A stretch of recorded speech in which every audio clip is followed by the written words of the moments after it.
Today I had some time to work on my Hidden Wells quilt blocks. I had yesterday sewn all of the rest of my 2.5-inch strips into sets of 4, and then those strip sets should measure 8.5 inches wide. Then I trimmed them down, subcut them to 8.5-inch squares, sewed them together, one horizontal and one vertical, and then you cut them on the diagonal. And then when you do that, the Hidden Wells gives you this really fun pattern where you have lines going 2 different directions. I had a lot of fun pairing up my color combinations, and then I just spent some time ironing them and creating the little piles. Each Hidden Wells block, you get 4 of these kind of half square triangle units, and then you put them back together to form the Hidden Wells block.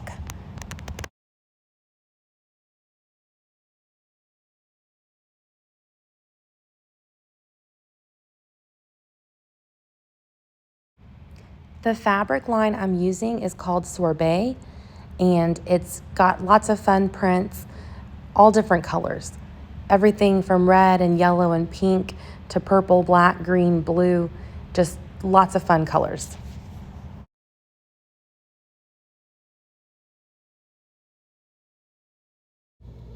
I like to iron these blocks towards the long rectangle. So half of this triangle shape has the 4 lines and the other side has a long line. And so I put the side that has the longer line and I iron it towards that. So it's the side with less seams. So I think it helps it lay a little bit flatter.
After I have all of those blocks ironed up, I go ahead and sew them in sets of 4 to make the Hidden Wells block.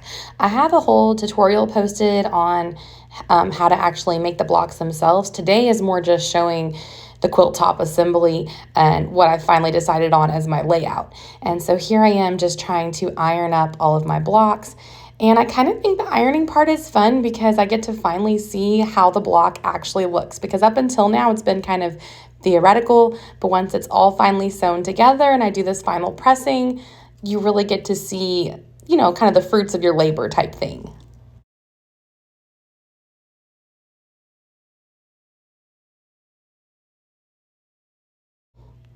I do think the Hidden Wells is such a fun type of block because you can play around with the size and placement and color of your strips, and then even which way you turn them when you sew the 4 patch together. I was going for a specific diamond shape, but you can turn them different ways and create different patterns. And I just think it's a really fun block to play with.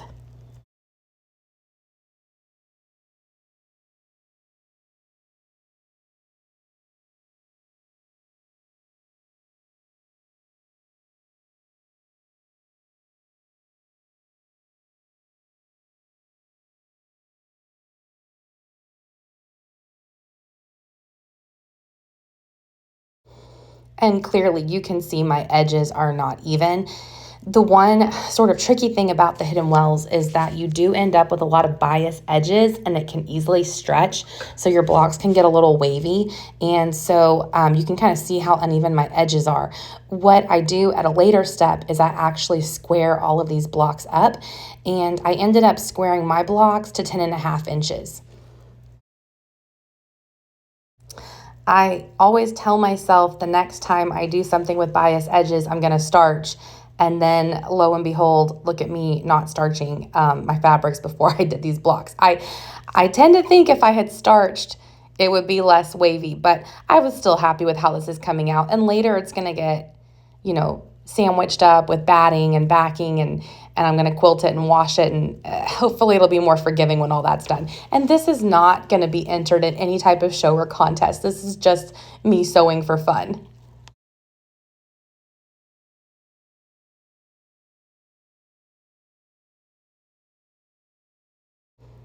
I've also heard people say they use a spray called Best Press, and that causes less shrinkage than regular starch. And I haven't experimented with any of these products. If you have a recommendation for me to get started in a starching journey, what would you recommend? Starching it or using something like Best Press? I've also heard those are kind of expensive. And so to me, it's kind of like, do I really need to spend money on that? Or if I'm happy enough with how it's turning out, am I okay to just keep going the way I am? Because I tend to be somewhat frugal because there's always more things to spend money on. And, is it really a necessary step or not? I'm not sure. I'm not convinced yet. But I know a lot of people have been quilting for a long time. I see that even if they didn't start out starching, at some point they switch to some type of starch.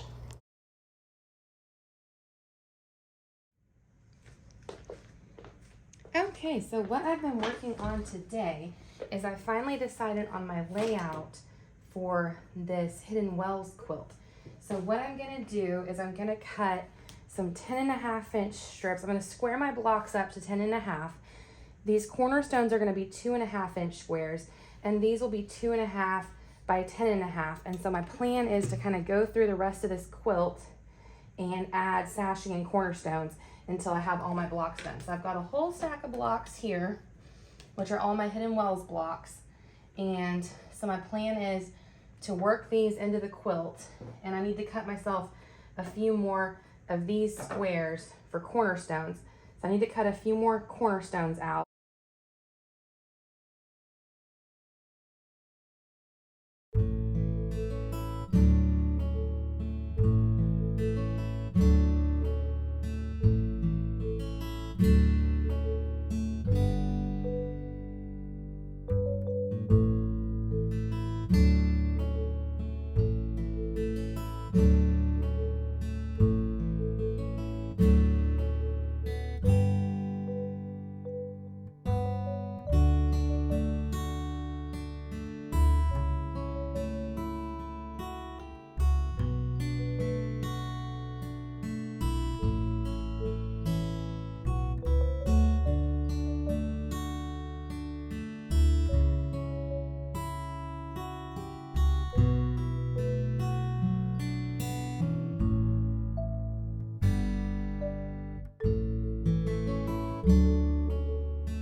I already made these for borders, but then I realized I didn't have all the different colors for the cornerstones, and so I don't want all my cornerstones to be just the same two colors. So I'm gonna unpick this because my borders are 3 inches by 2.5. So I'm like, okay, I can unpick a few things and get a few other colors of cornerstones. I don't know if this is really necessary or not, but I feel like it's gonna help the overall scrappiness of the quilt. So I just want a few other colors. So let me get a few of these other colors out of here. I think I'm gonna be happier. This might be totally unnecessary, but I think I will enjoy it more.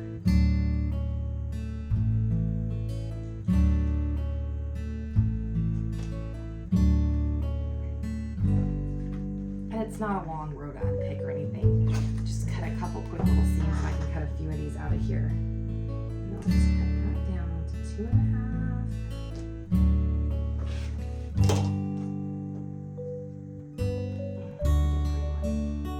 already have a bunch of pinks. Let me get a green.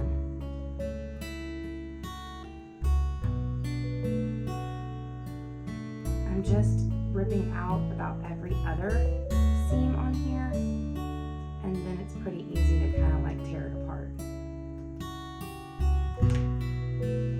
It comes off pretty easily. I'm not even cutting every single stitch. Okay. So then that one down, 2.5. Just to give myself a few other colors in there.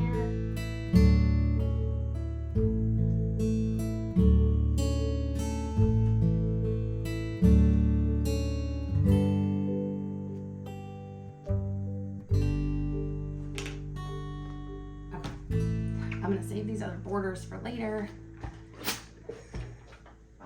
I think that'll just give me at least a little bit more variety on my cornerstones.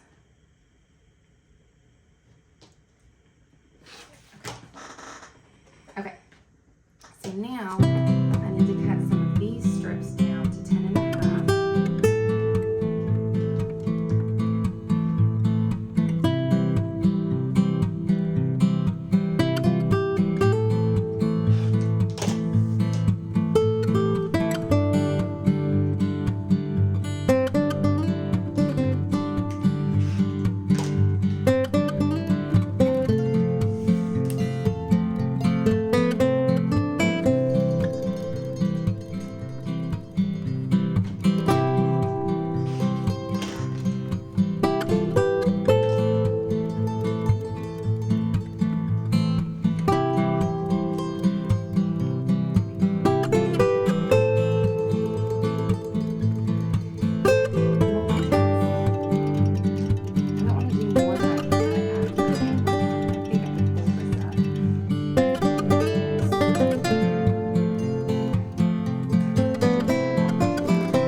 Take one of these here.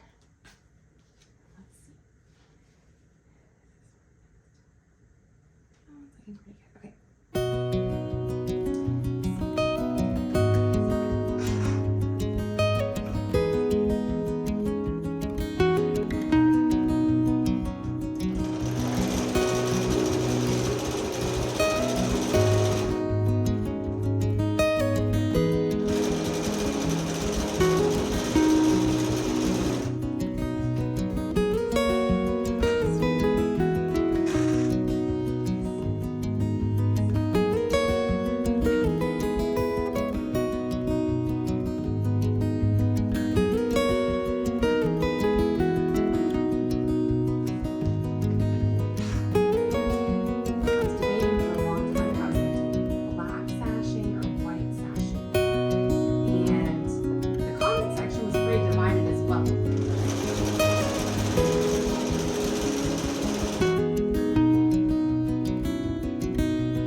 I don't know why this always tends to happen, but as soon as you get in a good sewing groove, the house is quiet, you're on a roll, you've got things cut to work on, and then your bobbin runs out or decides to stop working. And today what happened was I had decided to switch to some black thread because I thought it would go better since I'm using black sashing.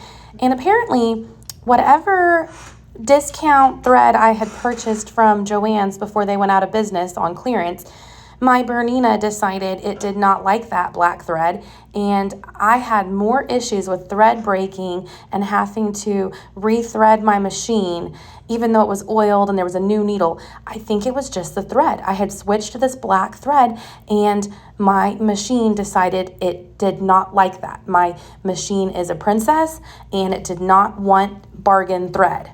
So I ended up having to switch back to white thread, which I was not really planning on using, but my machine did not like the black thread I owned, and I didn't want to stop and go to the store to buy a different type of thread because I was on a roll.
I tried to consistently iron everything with the seam towards the sashing. One, because I'm using black sashing, so I figured the seam allowance would show less under the darkest color, but also to make it easier to nest up when I do the rows of sashing and cornerstones. If I just press everything towards the black sashing, then it will be nested seams when I go to add all my rows together.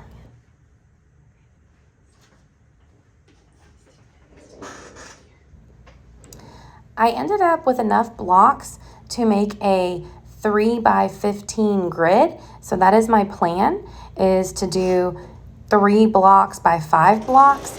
And then with the sashing and cornerstones, it'll make it even a little bit longer. And then I have some coordinating fabric in yardage that I can use for borders as well as my pieced borders. And so I'm not sure yet exactly what my finished size is gonna be, but I think it's gonna be roughly 4 foot by 6 foot when it's all said and done, but we'll see.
So now I'm adding this next row on, and what I'm trying to be really cautious about is pinning around where the sashing meets the cornerstones. So it's nesting up really nicely because, again, I pressed everything towards the black sashing, and so I'm nesting those seams up together, and then I'm pinning. And I put a lot of pins in. I pinned at every intersection of the sashing and cornerstones, and then I also pinned once in the middle of each block, just to kind of try to hold everything together. And again, there's a lot of bias edges, and I was trying to keep everything from stretching. There was still a little bit of wonkiness, but I was mostly trying to make sure that I pinned very carefully at each intersection.